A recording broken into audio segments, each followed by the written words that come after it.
नमस्ते प्रणाम। हमारे चैनल में सभी भाई बहन का बहुत बहुत स्वागत है। हम एक छोटा सा प्यारा सा सोहर गीत लेकर आए हैं। तीज का सोहर गीत है, तो प्लीज़ आप लोग ज़रूर सुनिए और लाइक कमेंट शेयर सपोर्ट कीजिए। हर हर भोले नमः शिवाय, जय गौरी मैया की। सखिया कैली 16 हो सिंगरवा हो तो शिव पूजे चल हो तो शिव पूजे चल हो। सखिया कैली 16 हो सिंगरवा हो तो शिव पूजे चल हो तो शिव पूजे चलाई हो। सखिया कैली 16 हो सिंगरवा हो तो शिव पूजे चल हो तो शिव पूजे चलाई हो। सखिया काऊ काऊ शिव के चढ़ई भी हो मगन काऊ मंगबी हो मगन काऊ मंगबी हो। सखिया काऊ काऊ शिव के चढ़ई भी हो मगन काऊ मंगबी हो मगन काऊ मंगबी हो।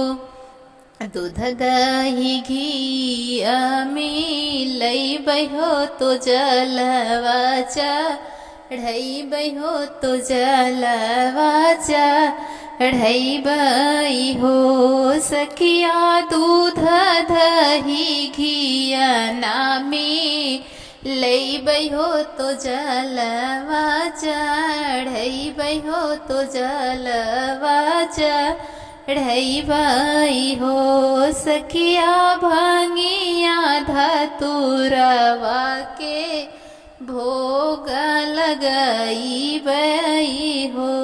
सखिया भांगिया धतुरवा के भोग तो शिव के लगई हो तो शिव के लगई हो। सखिया भांगिया धतुरवा के भोग हो तो शिव के लगई हो तो शिव के लगई हो। बेल के पतैया चुन के लई हो तो शिवा लिखबई हो तो शिवा लिखबई हो। बेल के पतैया चुन के लई हो तो शिवा नाम लिखबई हो तो शिवा नाम लिखबई हो। सखिया एक एक विधि से चढ़ई हो मगन कुछु मंगबई हो मगन कुछ मंगबई हो। सखिया रुचि रुचि विधि से चढ़ई हो मगन कुछु मंगबई हो मगन कुछु मंगबई हो। तोहरे के पूजिला गौरा रानी तोहरे के बरा मांगे निहोग। सखिया तोहरे के पूजी गौरा रानी हो तोहई से बर मांगी हो। सखिया तोहई के पूजी गौरा रानी हो तोहई बारा मांगी हो तोहई बारा मांगी नी हो। बाबा ऐसन हमारो रबिया हो अमर कीहा सेनुर हो अमर कीहा सेनुर हो।